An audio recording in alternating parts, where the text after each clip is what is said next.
ಏಕಾಏಕಿಯಾಗಿ wild card ಎಂಟ್ರಿಯಾಗಿ B K Hariprasad ಯಾಕೆ ಅಂತ. ಡಿ ಕೆ ಶಿವಕುಮಾರ್ ಮತ್ತೆ ಹರಿಪ್ರಸಾದ್ ನಡುವೆ ರಾಜಕೀಯ ಕಾರಣಕ್ಕಾಗಿ ಮೊದಲಿನಿಂದಲೂ ಸಂಘರ್ಷ.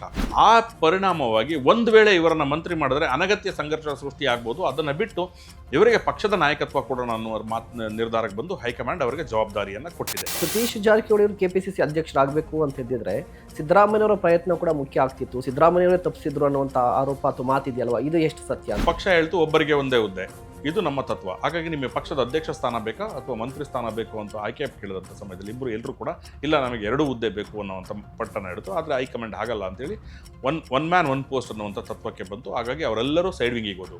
ಚೆಕ್ ಇಟ್ಟಿದ್ದು ಸಿದ್ದರಾಮಯ್ಯ ಅವರು. ಅದರ ಪರಿಣಾಮವಾಗಿ ಹರಿಪ್ರಸಾದ್ ಅವರು ಬಂದಿದ್ದಾರೆ. ಡಿ ಕೆ ಶಿವಕುಮಾರ್ ಅವರ ದೊಡ್ಡ ಕನಸು ಮುಖ್ಯಮಂತ್ರಿ ಆಗೋದು.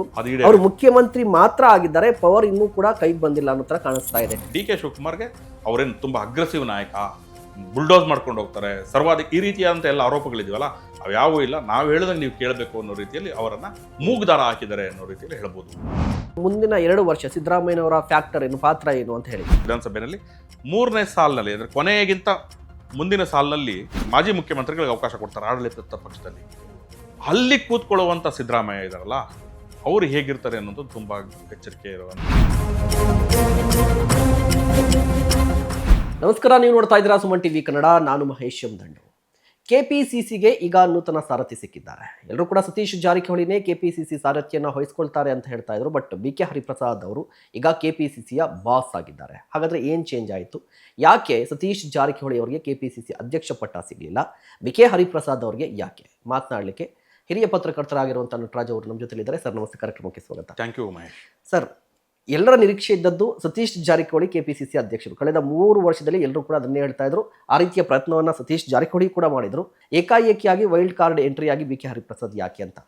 ಈ ಕಾಂಗ್ರೆಸ್ ಪಕ್ಷ ಒಂದು ರೆಸೊಲ್ಯೂಷನ್ ಅನ್ನ ಮಾಡ್ಕೊಂಡಿತ್ತು, ಪಕ್ಷದಲ್ಲಿ ಒಬ್ಬರಿಗೆ ಒಂದೇ ಹುದ್ದೆ ಅಂತ. ಅದರ ಪ್ರಕಾರವಾಗಿ ಈಗ ಬಿ ಕೆ ಹರಿಪ್ರಸಾದ್ ಅವರು ಪಕ್ಷದ ಅಧ್ಯಕ್ಷರಾಗಿ ನೇಮಕ ಆಗಿದ್ದಾರೆ.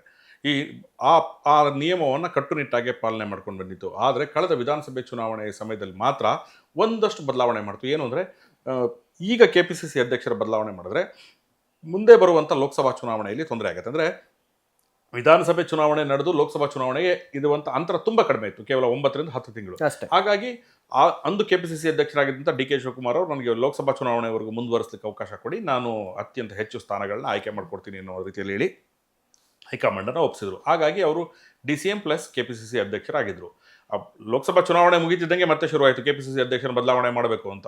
ಅದು ಹಾಗೆ ರೀತಿಯಾದಂಥ ಜಗ್ಗಾಟ ನಡೆದಿತ್ತು. ಈಗ ಯಾರನ್ನ ಆಯ್ಕೆ ಮಾಡಬೇಕು, ಯಾರನ್ನ ಈ ಸ್ಥಾನಕ್ಕೆ ನೇಮಕ ಮಾಡಬೇಕು ಅನ್ನೋ ರೀತಿಯಲ್ಲಿ ಚರ್ಚೆ ನಡೆದು ಪ್ರಮುಖವಾಗಿ ಚರ್ಚೆಯಲ್ಲಿ ಇದ್ದಂಥದ್ದು MB Patil, Eshwar Khandre, Satish Jarkiholi, Santosh Lad, B K Hariprasad, ಈ ರೀತಿಯಾದಂಥ ಎಲ್ಲ ಚರ್ಚೆಗಳು ನಡೀತು.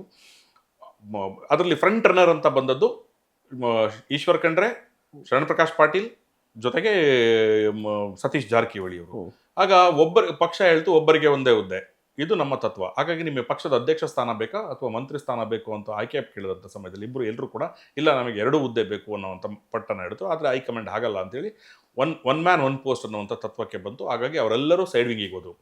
ಇನ್ನು ಹರಿಪ್ರಸಾದ್ ಅವರು ಹೇಗೆ ಎಂಟ್ರಿ ಆದರು ಅಂದರೆ, ಹರಿಪ್ರಸಾದ್ ಹಿರಿಯ ನಾಯಕರು. ಅವರನ್ನ ಎಲ್ಲಿವರೆಗೆ ಲೆಕ್ಕಾಚಾರ ನಡೆದಿತ್ತು ಅಂದರೆ, ರಾಜ್ಯಸಭೆಗೆ ಮತ್ತೆ ನೇಮಕ ಮಾಡಿ ಅವ್ರನ್ನ ರಾಷ್ಟ್ರ ರಾಜಕಾರಣದಲ್ಲಿ ತೊಡಗಿಸ್ಕೊಳ್ಬೇಕು, ರಾಷ್ಟ್ರ ರಾಜಕಾರಣದಲ್ಲಿ ಹಿಂದುಳಿದ ವರ್ಗಗಳನ್ನು ಸಂಘಟಿಸುವಂಥ ಒಂದು ಜವಾಬ್ದಾರಿಯನ್ನು ಅವ್ರಿಗೆ ಕೊಡಬೇಕು. ಆ ಜವಾಬ್ದಾರಿಯನ್ನು ಸಿದ್ದರಾಮಯ್ಯ ಅವರು ಕೊಡಬೇಕು ಅಂತ ರಾಹುಲ್ ಗಾಂಧಿ ಅವರ ಬಯಕೆ ಆಗಿತ್ತು. ಆದರೆ ಸಿದ್ದರಾಮಯ್ಯ ಅವರು ನಾವು ಯಾವುದೇ ಕಾರಣಕ್ಕೂ ರಾಷ್ಟ್ರ ರಾಜಕಾರಣದಲ್ಲಿ ನನಗೆ ಆಸಕ್ತಿ ಇಲ್ಲ, ಕರ್ನಾಟಕದಲ್ಲೇ ಇರ್ತೀನಿ ಅಂತ ಪರಿಣಾಮವಾಗಿ ಅದನ್ನು ಹರಿಪ್ರಸಾದ್ ಅವರಿಗೆ ಕೊಡ್ತಾರೆ ಅಂತ. ಯಾಕೆಂದರೆ ಹರಿಪ್ರಸಾದ್ ಅವರಿಗೆ ದೇಶದ ಎಲ್ಲ ರಾಜ್ಯಗಳಲ್ಲೂ ಸಂಪರ್ಕ ಇದೆ. ಏಕೆಂದರೆ AICCಯ ಪ್ರಧಾನ ಕಾರ್ಯದರ್ಶಿಯಾಗಿ, AICC ಕಾರ್ಯದರ್ಶಿಯಾಗಿ 19 ರಾಜ್ಯಗಳ ಇನ್ಚಾರ್ಜ್ ಆಗಿ ಕೆಲಸ ಮಾಡಿದ್ದಾರೆ ಅವರು. AICCನಲ್ಲಿ ಒಂದು ಆಯಕಟ್ಟಿನ ಪೊಸಿಷನ್ ಇದ್ದರು, 4 ಬಾರಿ ರಾಜ್ಯಸಭಾ ಸದಸ್ಯರಾಗಿದ್ದಾರೆ. ಕಾಂಗ್ರೆಸ್ ಪಕ್ಷದ ಎಲ್ಲ ಪ್ರತಿ ಇಟ್ಟಿಗೆಯೂ ಕೂಡ ಅವರಿಗೆ ಗೊತ್ತು, ಅಂದ್ರೆ ಕಟ್ಟಡದ ಪ್ರತಿ ಇಟ್ಟಿಗೆ ಕೂಡ ಅಷ್ಟರ ಮಟ್ಟಿಗೆ. ಅಂದ್ರೆ ಹಲವಾರು ವರ್ಷಗಳ ಕಾಲ ಕಾಂಗ್ರೆಸ್ ಪಕ್ಷದ ಸಂಘಟನೆಯಲ್ಲಿ ಪ್ರಮುಖ ಪಾತ್ರ ವಹಿಸಿದ್ರು ರಾಷ್ಟ್ರೀಯ ಮಟ್ಟದಲ್ಲಿ. ಅಂತವ್ರನ್ನ ತಗೊಳ್ಬೇಕು ಅಂತ ಬಯಕೆ ಆಗಿತ್ತು. ಅವರನ್ನು ಕೇಳಿದಂಥ ಸಮಯದಲ್ಲಿ ಇಲ್ಲ, ಅವರು ನಾನು ರಾಷ್ಟ್ರ ರಾಜಕಾರಣಕ್ಕಿಂತಲೂ ಹೆಚ್ಚಾಗಿ ರಾಜ್ಯ ರಾಜಕಾರಣದಲ್ಲಿ ಗಮನ ಹರಿಸ್ತಾ ಇದ್ದೀನಿ. ಯಾಕೆ ಅಂತ ಹೇಳಿದ್ರೆ, ರಾಜ್ಯದಲ್ಲಿ BJP ತನ್ನ ಬೇರುಗಳನ್ನು ಪ್ರಬಲವಾಗಿ ಇಳಿಸುವ ಮೂಲಕ ದಕ್ಷಿಣ ಭಾರತದ ಹೆಬ್ಬಾಗಿಲನ್ನಾಗಿ ಮಾಡಿಕೊಳ್ಳಿಕ್ಕೆ ಕರ್ನಾಟಕವನ್ನು ಹೊರಟಿದೆ. ಇಲ್ಲಿಂದ ನೆರೆಯ ಆಂಧ್ರ, ತೆಲಂಗಾಣ, ತಮಿಳುನಾಡು, ಕೇರಳದಲ್ಲಿ ಪ್ರಾಬಲ್ಯವನ್ನು ಸಾಧಿಸಬಹುದು ಅನ್ನೋದು BJPಯ ಲೆಕ್ಕಾಚಾರ. ಅದರ ಪರಿಣಾಮವಾಗಿ ಸಂಘ ಪರಿವಾರ ದೊಡ್ಡ ದೊಡ್ಡ ಕಾರ್ಯತಂತ್ರವನ್ನು ಹೆಣಿತಾ ಇದೆ. ಎಲ್ಲ ವಿಧಾನಸಭೆ ಕ್ಷೇತ್ರಗಳಲ್ಲೂ ಅವರ ಕಾರ್ಯಕರ್ತರು ಕೆಲಸ ಮಾಡ್ತಾ ಇದ್ದಾರೆ. ಅದಕ್ಕೆ ಪ್ರತಿಯಾಗಿ ನಾವು ಪ್ರತಿತಂತ್ರವನ್ನು ರೂಪಿಸಬೇಕಾಗುತ್ತೆ. ಭಯ ಹುಟ್ಟಿಸುವಂತ ಒಂದು ಸಂಘ ಪರಿವಾರದ ಯತ್ನವನ್ನ ಜನರಿಗೆ ತಿಳಿಸಿ ಹೇಳುವ ಮೂಲಕ ಕಾಂಗ್ರೆಸ್ ಪಕ್ಷನ ಕಟ್ಟಬೇಕು. ಹಾಗಾಗಿ ನನಗೆ ರಾಜ್ಯ ರಾಜಕಾರಣದಲ್ಲೇ ಆಸಕ್ತಿ ಅಂತ ಹೇಳಿದ್ರು. ಜೊತೆಗೆ ಅವರು ಮಂತ್ರಿ ಸ್ಥಾನದ ಪ್ರಬಲ ಆಕಾಂಕ್ಷಿಯಾಗಿದ್ರು. ವಿಧಾನ ಪರಿಷತ್ನಲ್ಲಿ ಸಭಾನಾಯಕನ ಹುದ್ದೆಯನ್ನ ಸಿಗಬಹುದು, ಯಾಕೆಂದ್ರೆ ಪ್ರತಿಪಕ್ಷ ನಾಯಕಾಗಿ ಕೆಲಸ ಮಾಡಿದ್ದಾರೆ ಅನ್ನೋ ಚರ್ಚೆ ಇತ್ತು. ಆದ್ರೆ ಡಿ ಕೆ ಶಿವಕುಮಾರ್ ಮತ್ತೆ ಹರಿಪ್ರಸಾದ್ ನಡುವೆ ರಾಜಕೀಯ ಕಾರಣಕ್ಕಾಗಿ ಮೊದಲಿನಿಂದಲೂ ಸಂಘರ್ಷ. ಆ ಪರಿಣಾಮವಾಗಿ ಒಂದು ವೇಳೆ ಇವರನ್ನ ಮಂತ್ರಿ ಮಾಡಿದ್ರೆ ಅನಗತ್ಯ ಸಂಘರ್ಷ ಸೃಷ್ಟಿ ಆಗ್ಬೋದು. ಅದನ್ನ ಬಿಟ್ಟು ಇವರಿಗೆ ಪಕ್ಷದ ನಾಯಕತ್ವ ಕೊಡೋಣ ಅನ್ನೋ ನಿರ್ಧಾರಕ್ಕೆ ಬಂದು ಹೈಕಮಾಂಡ್ ಅವರಿಗೆ ಜವಾಬ್ದಾರಿಯನ್ನ ಕೊಟ್ಟಿದೆ. ಹಾಗಾಗಿ ಅವರು ಪಕ್ಷದ ಅಧ್ಯಕ್ಷರಾಗಿ ಈಗ ನೇಮಕ ಆಗಿದ್ದಾರೆ. ಇದು ಹೈಕಮಾಂಡ್ ಒಟ್ಟದಲ್ಲಿ ನಡೆದಂತ ಲೆಕ್ಕಾಚಾರ. ಮತ್ತೆ ಈಗ ಸತೀಶ್ ಜಾರಕಿಹೊಳಿ ಅವರು ಕೆಪಿಸಿಸಿ ಅಧ್ಯಕ್ಷರಾಗಬೇಕು ಅಂತ ಹೇಳಿದ್ರೆ ಸಿದ್ದರಾಮಯ್ಯವರ ಪ್ರಯತ್ನ ಕೂಡ ಮುಖ್ಯ ಆಗ್ತಿತ್ತು. ಸಿದ್ದರಾಮಯ್ಯವರೇ ತಪ್ಪಿಸಿದ್ರು ಅನ್ನುವಂತ ಆರೋಪ ಅಥವಾ ಮಾತಿದೆಯಲ್ವಾ, ಇದು ಎಷ್ಟು ಸತ್ಯ ಅಂತ? ಅಲ್ಲ, ಆಗಿಲ್ಲ. ಅಲ್ಲಿ ಕೇಳಿದ್ದು ಜಾರಕಿಹೊಳಿ ಅವರು ನನಗೆ 2 ಪೋಸ್ಟ್ ಬೇಕು, ಹಾಗಾಗಿ ಇಲ್ಲ ಅಂತ ಹೇಳಿದ್ರು. ಇಲ್ಲಿ ಹರಿಪ್ರಸಾದ್ ಪ್ರಬಲ. ಆಮೇಲೆ ಹರಿಪ್ರಸಾದ್ ಪಕ್ಷದ ಅಧ್ಯಕ್ಷರಾಗುವ ಏನು ಹಿಂದಿನ ಚರ್ಚೆ ಇದೆಯಲ್ಲ, ಅದು ಕೂಡ ಸಿದ್ದರಾಮಯ್ಯ ಅವರ ಕಾರ್ಡೆ. ಯಾಕೆಂದ್ರೆ ಅಲ್ಲೊಂದು ಸಹಜವಾಗಿ ಯಾವಾಗ್ಲೂ ಕೂಡ 2 ಅಧಿಕಾರ ಕೇಂದ್ರಗಳು ಇರಬಾರ್ದು. ಮುಖ್ಯಮಂತ್ರಿ ಆದಂತವರು ಪಕ್ಷದ ಅಧ್ಯಕ್ಷರನ್ನ ಸಾಫ್ಟ್ ಆಗಿರುವಂತ ಇವ್ರನ್ನ ನೇಮಕ ಮಾಡ್ಕೊಂಡು ಅವ್ರ ಕಂಟ್ರೋಲ್ ಇರೋ ತರದಲ್ಲೇ ನೋಡ್ಕೊಳ್ತಾರೆ. ಹಿಂದೆ ಇರೋದು ಈ ಸಿದ್ದರಾಮಯ್ಯ ಅವ್ರು ಮಾತ್ರ ಆಗ ಮಾಡ್ಲಿಲ್ಲ, ಡಿ ಕೆ ಶಿವಕುಮಾರ್ ಇರ್ಲಿ ಅಂತ. ಆದ್ರೆ ಹಿಂದಿನ ಎಲ್ಲಾ ಪಕ್ಷಗಳಲ್ಲೂ ನೋಡ್ಕೊಂಡು ಬನ್ನಿ. ಎಸ್ ಎಂ ಕೃಷ್ಣ ಅವರು ಇದ್ದಂತ ಸಮಯದಲ್ಲಿ ಎಸ್ ಎಂ ಕೃಷ್ಣ ಅವರು ಪಕ್ಷದ ಅಧ್ಯಕ್ಷ ಸ್ಥಾನದಿಂದ ನಿರ್ಗಮಿಸಿದ ತಕ್ಷಣನೇ ಅತ್ಯಂತ ಸಾಫ್ಟ್ ಆಗಿರುವಂತ ಅಲ್ಲಂ ವೀರಭದ್ರಪ್ಪ ಅವ್ರನ್ನ ಅಧ್ಯಕ್ಷರು ಮಾಡ್ಕೊಂಡ್ರು. ಅಲ್ಲಂ ವೀರಭದ್ರಪ್ಪ ಅವರು ಇಲ್ಲ ನಾನು ಮಂತ್ರಿ ಆಗ್ಬೇಕು ಅಂದ ತಕ್ಷಣ ವಿ ಎಸ್ ಕೌಜಲಗಿ ಅವ್ರನ್ನ ನೇಮಕ ಮಾಡ್ಕೊಂಡ್ರು. ಅದಾದ್ಮೇಲೆ ಇಲ್ಲ ಇನ್ನೂ ಸ್ವಲ್ಪ ಸಂಘರ್ಷ ಆಗುತ್ತೆ, ಪಾರ್ಟಿ ಗಿರ್ಟಿ ಬಂದಂತ ಸಮಯದಲ್ಲಿ ಜನಾರ್ದನ್ ಪೂಜಾರಿ ಅವ್ರನ್ನ ತಗೊಂಡ್ಬಂದ್ರು. ಜನಾರ್ದನ್ ಪೂಜಾರಿ ಅವರು ಸರ್ಕಾರವಾಗಿ ಇರಲಿ, ಪಕ್ಷ ಕಂಟ್ರೋಲ್ ಅನ್ನೋ ರೀತಿಯಲ್ಲಿ ಮಾಡಿದ್ರು. ಎಲ್ಲೂ ಕೂಡ ಸಂಘರ್ಷಕ್ಕೆ ಅವಕಾಶ ಆಗ್ಲಿಲ್ಲ. ಆ ರೀತಿಯಾದಂತ ಒಂದು ಎಚ್ಚರಿಕೆಯ ನಡೆಯನ್ನ ಡಿ ಕೆ ಶಿವಕುಮಾರ್ ಇಡ್ಲಿಕ್ಕೆ ನೋಡಿದ್ರು. ಅವರು ಯಾರೋ ಒಬ್ಬ ಸಾಫ್ಟ್ ವ್ಯಕ್ತಿಯನ್ನ ಅಂದ್ರೆ ತಮ್ಮ ಜೊತೆ ಅಡ್ಜಸ್ಟ್ ಆಗುವಂತ ವ್ಯಕ್ತಿಯನ್ನ ಕೆಪಿಸಿಸಿ ಅಧ್ಯಕ್ಷ ಸ್ಥಾನಕ್ಕೆ ಪ್ರತಿಷ್ಠಾಪನೆ ಮಾಡೋದಕ್ಕೆ ಪ್ರಯತ್ನ ನಡೆಸಿದ್ರು. ಅದಕ್ಕೆ ಚೆಕ್ ಇಟ್ಟಿದ್ದು ಸಿದ್ದರಾಮಯ್ಯ ಅವರು. ಅದರ ಪರಿಣಾಮವಾಗಿ ಹರಿಪ್ರಸಾದ್ ಅವರು ಬಂದಿದ್ದಾರೆ. ಹರಿಪ್ರಸಾದ್ ಸಂಘಟನೆಯಲ್ಲಿ ಅತ್ಯಂತ ಪಳಗಿದ ವ್ಯಕ್ತಿ. ಆಮೇಲೆ ಎಲ್ಲ ನಾಯಕರು ಕರ್ನಾಟಕದ ಎಲ್ಲ ಹಳ್ಳಿಯಲ್ಲೂ ಅವರಿಗೆ ಕಾರ್ಯಕರ್ತರ ಸಂಪರ್ಕ ಇದೆ. ಹೀಗಾಗಿ ಅಷ್ಟು ಸುಲಭವಾಗಿ ಡಿ ಕೆ ಶಿವಕುಮಾರ್ ಅವರು ಬುಲ್ಡೋಸ್ ಮಾಡ್ಲಿಕ್ಕಾಗಲ್ಲ ಪಕ್ಷನ. ಹಂಗಾಗಿ ಅವ್ರ ಕಂಟ್ರೋಲ್ ಅಲ್ಲಿ ಇರ್ತಾರೆ. ಚರ್ಚೆ ಎಲ್ಲಿವರೆಗೆ ಬರುತ್ತೆ ಅಂದ್ರೆ ಪ್ರಜಾತಂತ್ರ ವ್ಯವಸ್ಥೆಯಲ್ಲಿ ಸರ್ಕಾರ ಬೇರೆ, ಸರ್ಕಾರ ನಂತರ, ಪಕ್ಷವೇ ಮೊದಲು. ಹಾಗಾಗಿ ಡಿ ಕೆ ಶಿವಕುಮಾರ್ ಮುಖ್ಯಮಂತ್ರಿಯಾಗಿ ಎಷ್ಟು ಪ್ರಾಮುಖ್ಯತೆಯನ್ನು ಪಡ್ಕೊಳ್ತಾರೋ ಅದಕ್ಕಿಂತ ಹೆಚ್ಚು ಪ್ರಾಮುಖ್ಯತೆಯನ್ನ ಪಡ್ಕೊಳ್ಳೋದು ಪಕ್ಷದ ಅಧ್ಯಕ್ಷರಾಗಿರುವಂತ ಬಿ ಕೆ ಹರಿಪ್ರಸಾದ್. ಆ ರೀತಿಯಾದಂಥ ತಂತ್ರಗಾರಿಕೆಯಲ್ಲಿ ಎಕ್ಸ್ಪರ್ಟ್ ಕೂಡ ಬಿ ಕೆ ಹರಿಪ್ರಸಾದ್.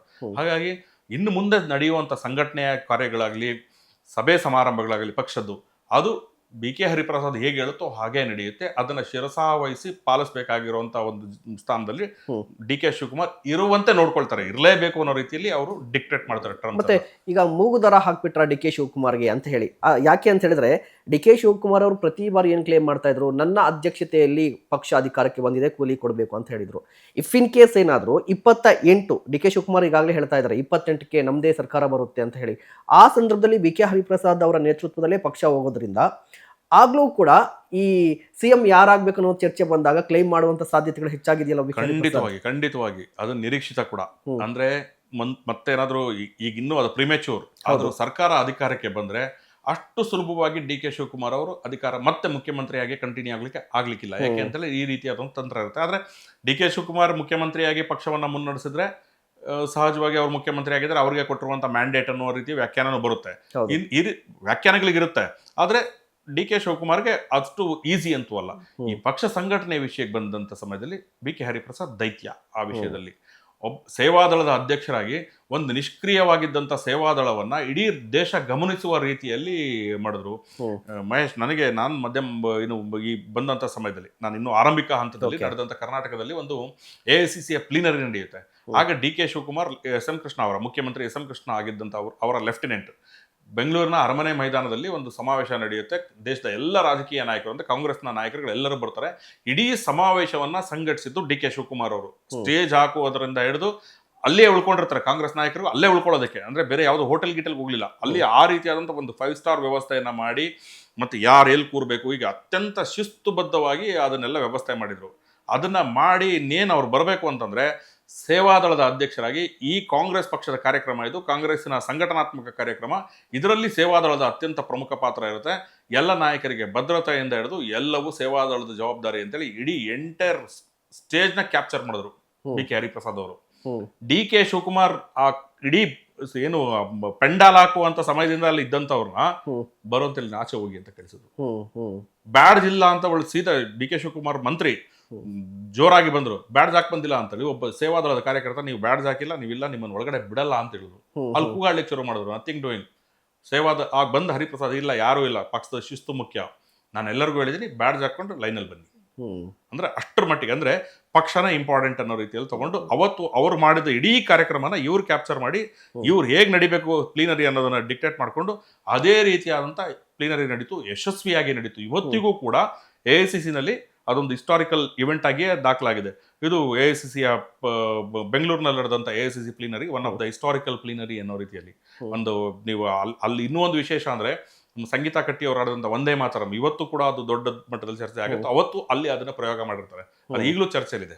ಆ ರೀತಿಯಾಗಿ ಯಶಸ್ವಿಯಾಗಿ ಸಂಘಟನೆ ಮಾಡಿದವರು. ಹೀಗಾಗಿ ಕಾಂಗ್ರೆಸ್ ಪಕ್ಷನ ಅವರು ತಮ್ಮ ಫುಲ್ ಕಂಟ್ರೋಲ್ಗೆ ತಗೊಳ್ತಾರೆ. ನಾನೇ ಎಲ್ಲ ಮಾಡಿದೆ ಅಂತ ಆಗಲ್ಲ. BBMP ಎಲೆಕ್ಷನ್ ಇರ್ಬೋದು, ಮುಂದೆ ಬರುವಂಥ BBMP ಎಲೆಕ್ಷನ್, ಬೇರೆ ಬೇರೆ ಮಹಾನಗರ ಪಾಲಿಕೆ ಚುನಾವಣೆಗಳಿರ್ಬೋದು, ಸ್ಥಳೀಯ ಸಂಸ್ಥೆಗಳು, ಜಿಲ್ಲಾ ಪಂಚಾಯತ್, ತಾಲೂಕ್ ಪಂಚಾಯತಿ ಎಲ್ಲ ಚುನಾವಣೆಗಳಲ್ಲಿ ಮುಖ್ಯಮಂತ್ರಿಗಳು ಇಲ್ಲಿವರೆಗೆ ಸಂಪೂರ್ಣ ನಿಯಂತ್ರಣ ಸಾಧಿಸಿದ್ರು. ಇನ್ನು ಮುಂದೆ ಆಗಲ್ಲ. ಅದನ್ನ ಯಾರು ಪಕ್ಷದ ಅಧ್ಯಕ್ಷರಾಗಿರುವಂತ BK ಹರಿಪ್ರಸಾದ್ ಅವರು ತಗೊಳ್ತಾರೆ. ತಗೊಂಡು ತನ್ನ ನಿರ್ಧಾರವನ್ನ ಪಾಲಿಸುವ ರೀತಿಯಲ್ಲಿ ಮಾಡ್ಕೊಳ್ತಾರೆ. ಅದಕ್ಕೊಂದು ಟೀಸರ್ ರಿಲೀಸ್ ಮಾಡಿದ್ರ ಅಂತ ಹೇಳಿ, ಅಂದ್ರೆ ಅಧಿಕಾರ ಬೇಕಿದ್ರೆ DK ಶಿವಕುಮಾರ್ ಜೊತೆಲಿ ಹೋಗಿ, ಪಕ್ಷ ಬೇಕಿದ್ರೆ ನನ್ನ ಜೊತೆಲಿ ಬನ್ನಿ ಅಂತ ಹೇಳಿದ್ರು. ಅದನ್ನ ಹೇಳಿದಾರೆ. ಅದು ಯೋಚಿತವಾಗಿ ಆಮೇಲೆ ಹೇಳೋದು ನಾನು ಆಗಲ್ಲ ಅನ್ನೋ ರೀತಿಯಲ್ಲಿ ಒಂದು ಎಚ್ಚರಿಕೆ ಅಂತ ಒಂದು ಕೊಟ್ಟರು, ಬಿ ಕೇರ್ಫುಲ್, ನಾನಿದ್ದೀನಿ, ಪಕ್ಷ ಇಸ್ ಇಂಪಾರ್ಟೆಂಟ್ ಅನ್ನೋ ರೀತಿಯಲ್ಲಿ ಕೊಟ್ಟಿದ್ದಾರೆ. ಹಾಗಾಗಿ DK ಶಿವಕುಮಾರ್ ಮುಖ್ಯಮಂತ್ರಿ ಆಗಲೇಬೇಕು ಅಂತ ಹಠಕ್ಕೆ ಬಿದ್ದು ಆ ಹುದ್ದೆಯನ್ನ ಪಡ್ಕೊಳ್ಳೋದ್ರಲ್ಲಿ ಯಶಸ್ವಿಯಾಗಿದ್ದಾರೆ. ಆದ್ರೆ ಆ ಹುದ್ದೆಯ ನಿರ್ವಹಣೆ ಮಾಡುವಂತ ಸಮಯದಲ್ಲಿ ಸುಮಾರಷ್ಟು ಚಕ್ಗಳಿದಾವೆ. ಹಾಗಾಗಿ ತುಂಬಾ ಎಚ್ಚರಿಕೆಯ ನಡೆಯನ್ನ DK ಶಿವಕುಮಾರ್ ಅವರ ದೊಡ್ಡ ಕನಸು ಮುಖ್ಯಮಂತ್ರಿ ಆಗೋದು. ಅವರು ಮುಖ್ಯಮಂತ್ರಿ ಮಾತ್ರ ಆಗಿದ್ದಾರೆ, ಪವರ್ ಇನ್ನೂ ಕೂಡ ಕೈಗೆ ಬಂದಿಲ್ಲ ಅನ್ನೋ ತರ ಕಾಣಿಸ್ತಾ ಇದೆ. ಸಂಪುಟದಲ್ಲೂ ಕೂಡ ಅಸಮಾಧಾನ ಇದೆ. ಈಗ ಪಕ್ಷದ ವಿಚಾರಕ್ಕೆ ಬಂದ್ರೆ DK ಶಿವಕುಮಾರ್ ಯಾಕೆ ಸ್ಟ್ರಾಂಗ್ ಆಗಿದ್ರು, KPCC ಅಧ್ಯಕ್ಷ ಅನ್ನುವ ಕಾರಣಕ್ಕಾಗಿ DK ಶಿವಕುಮಾರ್ ಮೋರ್ ಸ್ಟ್ರಾಂಗ್ ಆಗಿದ್ರು, DCM ಆಗಿದ್ದ. ಈಗ KPCC ಅಧ್ಯಕ್ಷ ಪಟ್ಟವೂ ಇಲ್ಲ. ಸಂಪುಟ ವಿಚಾರಕ್ಕೆ ಬಂದ್ರೆ ಸುತ್ತಮುತ್ತ ಎಲ್ಲರೂ ಕೂಡ ಸಿದ್ದರಾಮಯ್ಯನವರ ಆಪ್ತರು, ಪೋರ್ಟ್ಫೋಲಿಯೋ ಕೂಡ ಸಿದ್ದರಾಮಯ್ಯ ಆಪ್ತರಲ್ಲೇ ಹೋಗಿದೆ. ಸೊ ಪವರ್ ಯಾರ ಕೈಯಲ್ಲಿದೆ ಅಂತ ಪ್ರಶ್ನೆ ಬಂದ್ಬಿಡುತ್ತೆ ಅಲ್ವಾ? DK ಶಿವಕುಮಾರ್ ಅವರು ಮುಖ್ಯಮಂತ್ರಿ ಆಗ್ಲೇಬೇಕು ಅಂತ ಹಠಕ್ಕೆ ಬಿದ್ದಿದ್ರು. ಹಾಗಾಗಿ ಹೈಕಮಾಂಡ್ ಅವರ ಹಠಕ್ಕೆ ಮಣಿದಿದೆ, ನೀವು ಮುಖ್ಯಮಂತ್ರಿ ಆಗಿದ್ದೀರಿ ಅಂತ. ಮುಖ್ಯಮಂತ್ರಿ ಆಗಿದೆ ಅಷ್ಟೇ ನಿಮ್ ಕೆಲಸ, ಉಳಿದಂತ ನಾವ್ ಹೇಳ್ದಂಗೆ ಕೇಳಬೇಕು ಅನ್ನೋ ರೀತಿಯಲ್ಲಿ ಹೇಳಿ ಮಂತ್ರಿಗಳು ಯಾರಾಗಬೇಕು, KPCC ಅಧ್ಯಕ್ಷರು ಯಾರಾಗಬೇಕು ಅನ್ನೋ ರೀತಿಯಲ್ಲಿ ಎಲ್ಲವನ್ನು ಮಾಡಿದೆ. ಹಾಗಾಗಿ ಇಲ್ಲಿ ತೋರಿಸೋದೇನು ಅಂತಂದ್ರೆ ಹೈಕಮಾಂಡ್ ಸ್ಟ್ರಾಂಗ್, ಪಕ್ಷ ಸ್ಟ್ರಾಂಗ್. ಪಕ್ಷ ಯಾವತ್ತು ವ್ಯಕ್ತಿ ಕೇಂದ್ರಿತ ಅಲ್ಲ, ನಮ್ದು ಪಕ್ಷ ಕಾರ್ಯಕರ್ತರ ಪಡೆ ಪಕ್ಷ ಕೇಂದ್ರಿತ, ಹೈಕಮಾಂಡ್ ಕೇಂದ್ರಿತ ಅನ್ನುವಂಥ ಸಂದೇಶವನ್ನು ಕೊಟ್ಟಿದೆ. ಏನು DK ಶಿವಕುಮಾರ್ ಇಲ್ಲಿವರೆಗೆ ಕೂಲಿ ನನ್ನ ಕೆಲಸ ಎಲ್ಲ ಕೇಳ್ತಾರೆ, ಅದೆಲ್ಲ ಇಲ್ಲ. ಪಕ್ಷ ಹೇಳದಂತೆ ಎಲ್ಲರೂ ಕೇಳಬೇಕು ಅನ್ನುವಂಥ ಒಂದು ಸಂದೇಶವನ್ನು ರವಾನಿಸಿದ್ದಾರೆ. ಹಾಗಾಗಿ DK ಶಿವಕುಮಾರ್ಗೆ ಅವರೇನು ತುಂಬಾ ಅಗ್ರೆಸಿವ್ ನಾಯಕ, ಬುಲ್ಡೋಸ್ ಮಾಡ್ಕೊಂಡು ಹೋಗ್ತಾರೆ, ಸರ್ವಾಧಿಕ ಈ ರೀತಿಯಾದಂಥ ಎಲ್ಲ ಆರೋಪಗಳಿದೆಯಲ್ಲ, ಅವ್ಯಾವೂ ಇಲ್ಲ. ನಾವು ಹೇಳ್ದಂಗೆ ನೀವು ಕೇಳಬೇಕು ಅನ್ನೋ ರೀತಿಯಲ್ಲಿ ಅವರನ್ನ ಮೂಗ್ದಾರ ಹಾಕಿದ್ದಾರೆ ಅನ್ನೋ ರೀತಿಯಲ್ಲಿ ಹೇಳ್ಬೋದು. ಓಕೆ ಸರ್, ಲಾಸ್ಟ್ ಪ್ರಶ್ನೆ, ಈ ನಮ್ಮ ಮುಂದಿನ 2 ವರ್ಷ ಸಿದ್ದರಾಮಯ್ಯನವರ ಫ್ಯಾಕ್ಟರ್ ಏನು, ಪಾತ್ರ ಏನು ಅಂತ ಹೇಳಿ. ನಾವು ಸಿದ್ದರಾಮಯ್ಯ ಅವ್ರನ್ನ ಒಬ್ಬ ಪಕ್ಷದ ಅಧ್ಯಕ್ಷರಾಗಿ ನೋಡಿದ್ವಿ ಜನತಾದಳದಲ್ಲಿ, ಆದ್ರೆ ಕಾಂಗ್ರೆಸ್ ಪಕ್ಷದಲ್ಲಿ ಇಲ್ಲ. ಆ ನಂತರದಲ್ಲಿ ಅವ್ರನ್ನ ಉಪಮುಖ್ಯಮಂತ್ರಿಯಾಗಿ ನೋಡಿದ್ದೀವಿ, ಪ್ರತಿಪಕ್ಷ ನಾಯಕರಾಗಿ ನೋಡಿದ್ದೀವಿ, ಮುಖ್ಯಮಂತ್ರಿಯಾಗಿ ನೋಡಿದ್ದೀವಿ. ಆಡಳಿತ ಪಕ್ಷದಲ್ಲಿ ಸಹಜ ಏನಂತಾರೆ, ಮುಖ್ಯಮಂತ್ರಿ ಮುಂದಿನ ಸಾಲ ಕೂರ್ತಾರೆ, 2ನೇ ಸಾಲ ಒಂದಷ್ಟು ಮಂತ್ರಿಗಳು ಕೂರ್ತಾರೆ ವಿಧಾನಸಭೆಯಲ್ಲಿ, 3ನೇ ಸಾಲಿನಲ್ಲಿ ಅಂದ್ರೆ ಕೊನೆಗಿಂತ ಮುಂದಿನ ಸಾಲಿನಲ್ಲಿ ಮಾಜಿ ಮುಖ್ಯಮಂತ್ರಿಗಳಿಗೆ ಅವಕಾಶ ಕೊಡ್ತಾರೆ ಆಡಳಿತ ಪಕ್ಷದಲ್ಲಿ. ಅಲ್ಲಿ ಕೂತ್ಕೊಳ್ಳುವಂತ ಸಿದ್ದರಾಮಯ್ಯ ಇದಾರಲ್ಲ, ಅವ್ರು ಹೇಗಿರ್ತಾರೆ ಅನ್ನೋದು ತುಂಬಾ ಎಚ್ಚರಿಕೆ ಇರುವಂಥದ್ದು. ಮತ್ತೆ ಪ್ರತಿಪಕ್ಷ ನಾಯಕರಾಗಿರೋದಕ್ಕಿಂತಲೂ ಹೆಚ್ಚಾಗಿ ಅಲ್ಲಿ ಕೂರುವಂತ ಸಿದ್ದರಾಮಯ್ಯ ಹೆಚ್ಚು ಅಗ್ರೆಸಿವ್ ಆಗಿರ್ತಾರೆ ಅಂತ ನನ್ಗನ್ಸುತ್ತೆ ಆಡಳಿತ ಪಕ್ಷದಲ್ಲಿ. ಯಾಕೆ ಅಂತ ಹೇಳಿದ್ರೆ ಹಲವಾರು ವಿಷಯಗಳಿರುತ್ತೆ. ಅವರ ಆಪ್ತರ ಮಂತ್ರಿಗಳಾಗಿರ್ತಾರೆ, ಮತ್ತೆ ಬೆಂಬಲಿಗರಿಗೆ ಏನೋ ಸ್ಥಾನಮಾನ ಸಿಕ್ಕಿಲ್ಲ ಅನ್ನುವಂಥ ಕೊರಗಿರುತ್ತೆ. ಇದು ಎಲ್ಲದಕ್ಕಿಂತ ಹೆಚ್ಚಾಗಿ ಸಿದ್ದರಾಮಯ್ಯ ಅವ್ರದ್ದೊಂದು ಕನಸಿದೆ, ಶಾಶ್ವತ ಹಿಂದುಳಿದ ವರ್ಗಗಳ ಆಯೋಗದ ಜಾತಿ ಗಣತಿ. ಅದನ್ನ ಮುಖ್ಯಮಂತ್ರಿಯಾಗಿ ತಾವು ಹುದ್ದೆಯಿಂದ ನಿರ್ಗಮಿಸುವ 1 ದಿನದ ಮೊದಲು ಪಡ್ಕೊಂಡಿದ್ದಾರೆ. ಹೌದು, ಅವ್ರು ಅದನ್ನ ಜಾರಿಗೆ ಬರಬೇಕು ಅನ್ನೋಂಥದ್ದು ಅವ್ರ ಕನಸು. ಅದು ಮುಖ್ಯಮಂತ್ರಿಯಾಗಿ ಜಾರಿ ಮಾಡ್ಲಿಕ್ಕೆ ಆಗದೆ ಇರುವಂತ ವರದಿಯನ್ನ ಶಾಸಕ ಸಿದ್ದರಾಮಯ್ಯ ಜಾರಿ ಮಾಡಬಹುದು ಅನ್ನೋದು ನನ್ನ ನಿರೀಕ್ಷೆ. Okay sir, thank you so much. Thank you. ನಿಮ್ಮ ಟೈಮ್ಗೆ thank you so much sir. ವೀಕ್ಷಕರೇ, ಒಂದು ಕಡೆ ಸತೀಶ್ ಜಾರಕಿಹೊಳಿ ನಿರೀಕ್ಷೆ ಹುಸಿಯಾಗಿದೆ.